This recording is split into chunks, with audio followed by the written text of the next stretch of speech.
Hey guys, Hugo here. I had a fellow leftist streamer, Arun, on my stream to talk about a genocide that you guys have likely never heard of before, that upon further inspection has a lot of similarities with what Israel has been doing to the Palestinians for decades. Arun here is working on a multi-part documentary series called Grief-Stricken Winds, and I had the opportunity to go over part 1 of 3 with him on stream.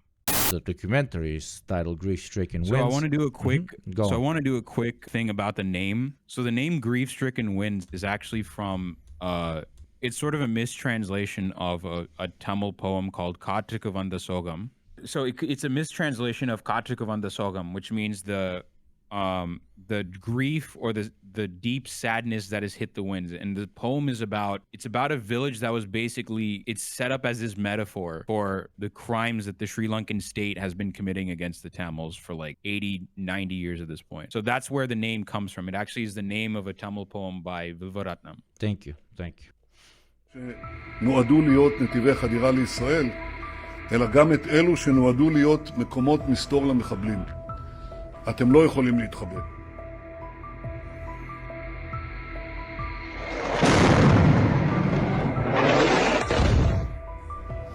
שמענו השבוע בתקשורת כל מיני הדלפות ותדרוכים עם מספרים מופרזים. I'm not worried about the opinion of the Arabs now. Now we cannot think of them, not about their lives or their opinion about us.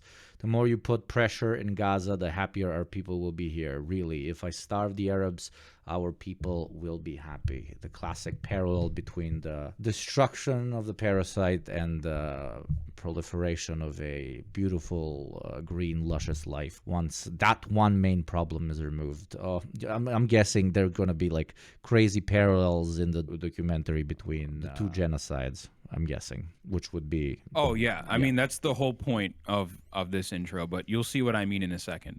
והזויים של מה שישראל...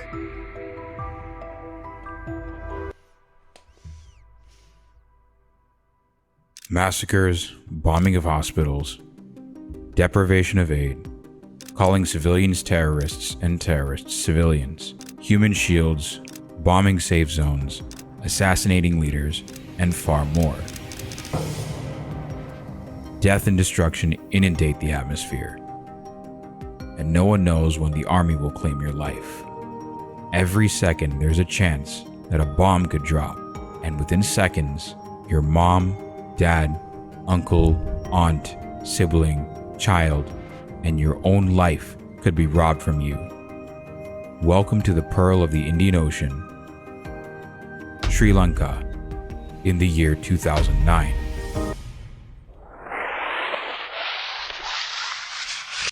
את העמידה התקיפה. Water solpek kyan tlabima mangulku vasanavakya. What the fuck? But remember that one day the whole country will look up to you. The final battle for the Sinhala, our people will be fought in the plains of Padavia.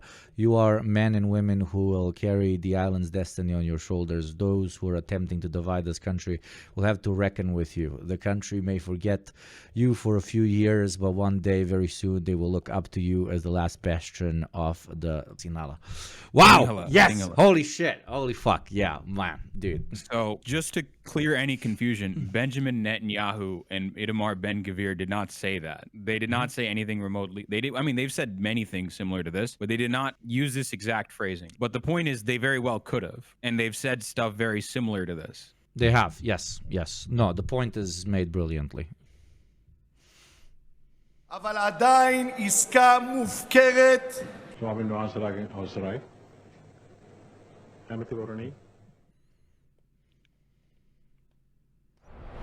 Mass murder, bombing of hospitals, deprivation of aid, calling civilians terrorists, and terrorists civilians. The situation is bleak to say the least, but the world ahead will no longer be the same, and we can be more than sure that the same horrors will not repeat. That's what the Tamils experiencing Sri Lanka's crimes against humanity had hoped 15 years prior. But now, amidst the atrocities in Gaza, they see the same acts repeating. This may surprise you, but every tactic being used in Gaza right now was used in Sri Lanka. 16 years ago at this point. studied by the world, and employed elsewhere. Sri Lanka gives us an idea of what might happen next in Palestine, as the atrocities and cultural erasure against the Tamil people in Sri Lanka continue to occur unabated. No lessons learned, no reconciliation. Atrocities against the Tamils continue unabashed, whether it be the seizing of land by the army, the attempts at culturally erasing Tamil heritage by claiming Hindu temples and Christian churches as Buddhist land, the ethnocratic Sri Lankan state forcibly disappearing Tamils in white vans never to be seen again, the systemic violence the Sri Lankan state and the army inflict upon the Tamils endures. Okay, so it is an active process that is still continuing. The Tamil people have not been completely wiped off the face of the earth by the Sri Lankan government. That is the correct assumption, right? Yes. So the funny thing is, there's actually an ongoing issue right now as we speak that is happening. So I want to be clear. The term that you should be using for the occupied territory is not Sri Lanka. It's Elam. Elam. E-E-L-A-M. That's the Okay. term that you should be using. Okay. The reason I say Sri Lanka here is because people don't know what Elam is to begin with. And unlike Palestine, the difference between Palestine and Elam is that the island as a whole has been called Elam for a long time, but the concept of a separate Elam didn't really come about until after the British gave, as you'll see, the Sinhalese nationalists all the power, basically. So it Okay. came about much later on than originally. So the reason is that when you think Tamils, you think Elam. When you think of Tamils, you should be like saying Elam. That's basically the concept. Understood.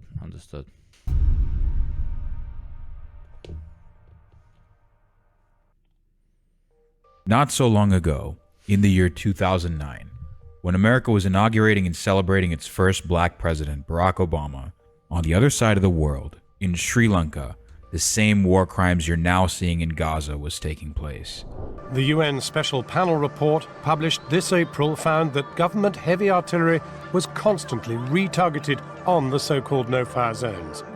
But in order to understand how we got to the bombings of hospitals and Oh, schools, sorry, pause. Please. There's an active issue of land grabs going on right now. So the Sri Lankan government is actually doing land grabs as we speak. They're basically illegally constructing a Buddhist vihara in the middle of Jaffna. They've been constantly trying to build a Buddhist vihara in the middle of Jaffna right now, which is like 90% Tamil, basically.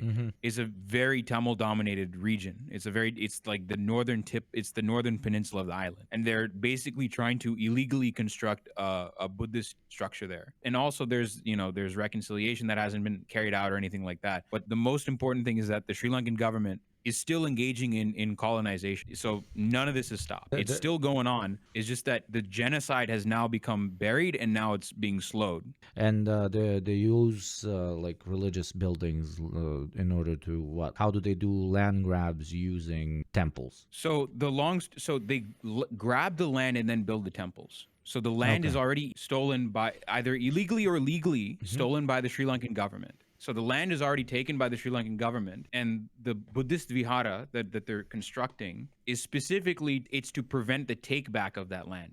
We have similar parallels of what's been done in my regions, yeah, and especially when it's a religious, let's call it, institution that enters the conversation to an extent in between, even though they pretty much are serving the purpose of whatever ethnic group or government structure that is building them. Once they're built, any sort of attempt to remove them will be seen as a act of anti-religious fervor and can be utilized to then throw violence on whatever group is trying to move the colonizer away from their territory, because then they end up looking like the ones that are being the aggressors, even though you quite literally walked into their backyard and you built a fucking building that nobody wanted. So two things I want to address immediately in your chat. One, a lot of people are saying the new Marxist-Leninist government, the current president What Marxist of Leninist Sri government? Lanka. What the fuck? No, I'll explain what I mean. But the current president of Sri Lanka is Anura Kumar Dissanayake, and he is the leader of a coalition called the NPP. And that coalition, the NPP, the National People's Power, is controlled by the JVP. The JVP is Sri Lanka's largest communist party.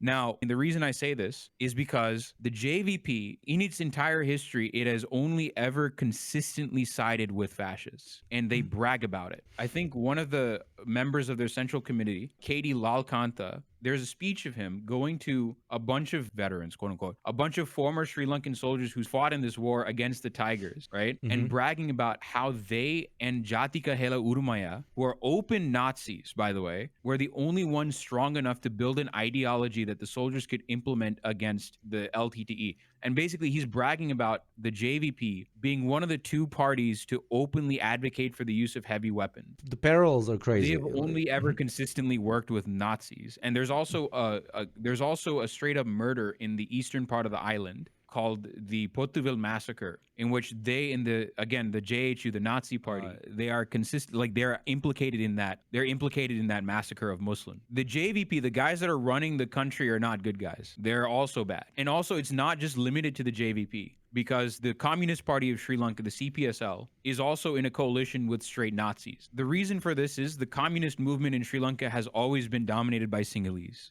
That are what? It's like always very been dominated by ethnocentric. singular. Like, okay, sure, a little bit of class consciousness, but it's only allowed for our people, and everybody else needs Literally, to leave they've or die. called people like the Malayaga Tamils, which we'll mention, which again we'll get to here. They have called basically who are slave, like they were brought into the country, they were brought into the highlands by the British as indentured servants. So as far as class position is concerned, the Malayaga Tamils are the most oppressed because they are effectively indentured servants, right? And they were made stateless for a number of years, for a handful of years. And the JVP's response to that was these very oppressed Tamils, they are oppressed on their class position, they're oppressed by their ethnicity as well, right? By virtue of their ethnicity as well. They are agents of India, and we should never work with them, and we should try and kick them out of the country. Understood.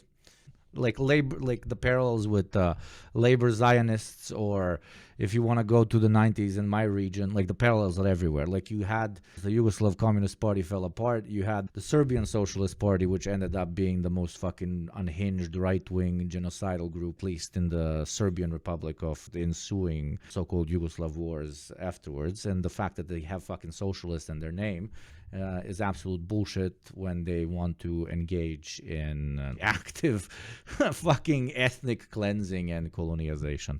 You should, immediately exit chat when, as they say, when somebody is quite literally LARPing socialism and yet does not support the most basic ideas of either internationalism or anti-colonialism, depending on the perspective you give it. But yeah, thank you. This is very good. Yeah. The labor Zionist is a very good comparison. I think that's the best way of describing what the communist movement in Sri Lanka is. I think it's a very good comparison. And unfortunately, most communists, if you ask them their opinions on Sri Lanka, they'll just spout JVP talking points. The only ones that push back on the JVP are Trotskyists. Because again, JVP, they were originally an offshoot of Maoists that were dissatisfied with the Trotskyists in Sri Lanka, who are actually, ironically, the most successful Trotskyists in existence. No, the Trotskyists in Sri Lanka are actually the least bad communist party, but even then, they have issues. Yeah, of course. But I'm getting into the weeds here. Let's just watch the documentary. Too many details too early. Yeah. We first have to understand how we got there, and that requires us to understand Sri Lanka. Sri Lanka has four major ethnic groups: the Sinhalese, the Elam Tamils, the Muslims, and the Hill or Malayaga Tamils. Okay, so the Sinhalese, the Elam Tamils, the Muslims, and the Hill Tamils, Malayaga Tamils.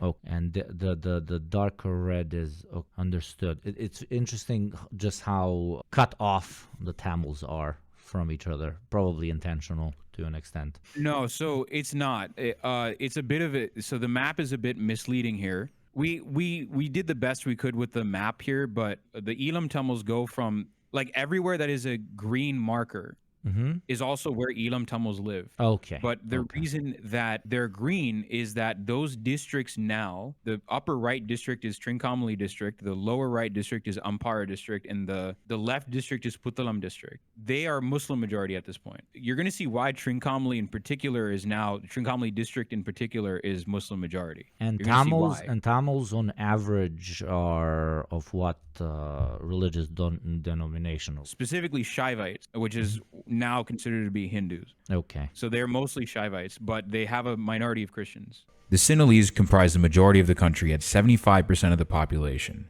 and are concentrated in the southwest and central parts of the country.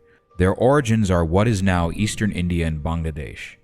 Religion-wise, the Sinhalese are overwhelmingly Theravada Buddhist, with a sizable Roman Catholic Christian minority.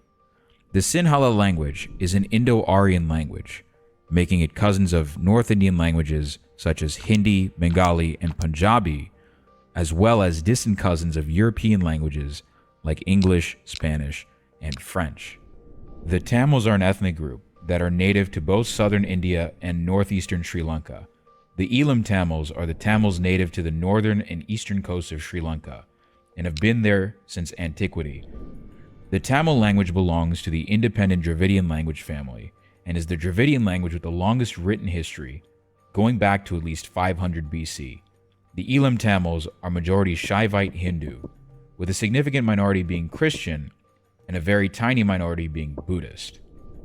The Malega or Hill Tamils are the descendants of... So, correct me if I'm wrong, there is no direct link between ethnic identity and religious identity. What do you mean by that? There are certain ethnicities all over the world. Like, I'll continue using Balkan examples where, like, you're a Bosniak, usually if you're Muslim, you're a Serb if you're Orthodox, you're a Croat if you're Catholic, and sure, there are Catholic and Muslim Serbs and Catholic and Orthodox Bosniaks and Orthodox and Muslim Croats. But when you ask not even nationalists, but like the majority of any of those three ethnic groups, what constitutes a person of this ethnicity, for usually reactionary reasons, they will say, oh, a person of this particular religious belief. Like, you are not really a true Croat unless you're Catholic. Does that kind of, let's call it, vibe play at ethnic differences between the people, the different ethnic groups, or not really? It does. So that mentality does exist, right? And hence why it's most present in Sinhalese Buddhist nationalism. And the Muslims are actually ethnically quite similar to the Tamils. Like, they're very similar to the Tamils. In fact, if you were to speak to a Muslim person and a Tamil person just in neutral clothing, and you were to speak to them in Tamil, there's almost no, like, you cannot tell the difference between them. And in fact, if you go to Parallels Tamil are Nadu, crazy. I'm sorry for repeating that shit. Like, it's like I'm learning about the history of a place so far away from where I'm at, and yet so many things re-click. That's why your documentary is so good, and the parallels with Israel, because these things like fucking repeat so much, and there's so much that can be learned from it. Sorry for interrupting you. I just wanted to reinstate it because it's always surprising. This is one video in a multi-part series. Stay tuned for more. Hey friends, thanks for watching. If you enjoyed the video, don't forget to subscribe to support the channel and the editor's hard work. And if you want more, join us live on Twitch 4 times a week. Click the link below and follow Yugopnik Twitch to get notified whenever we go live.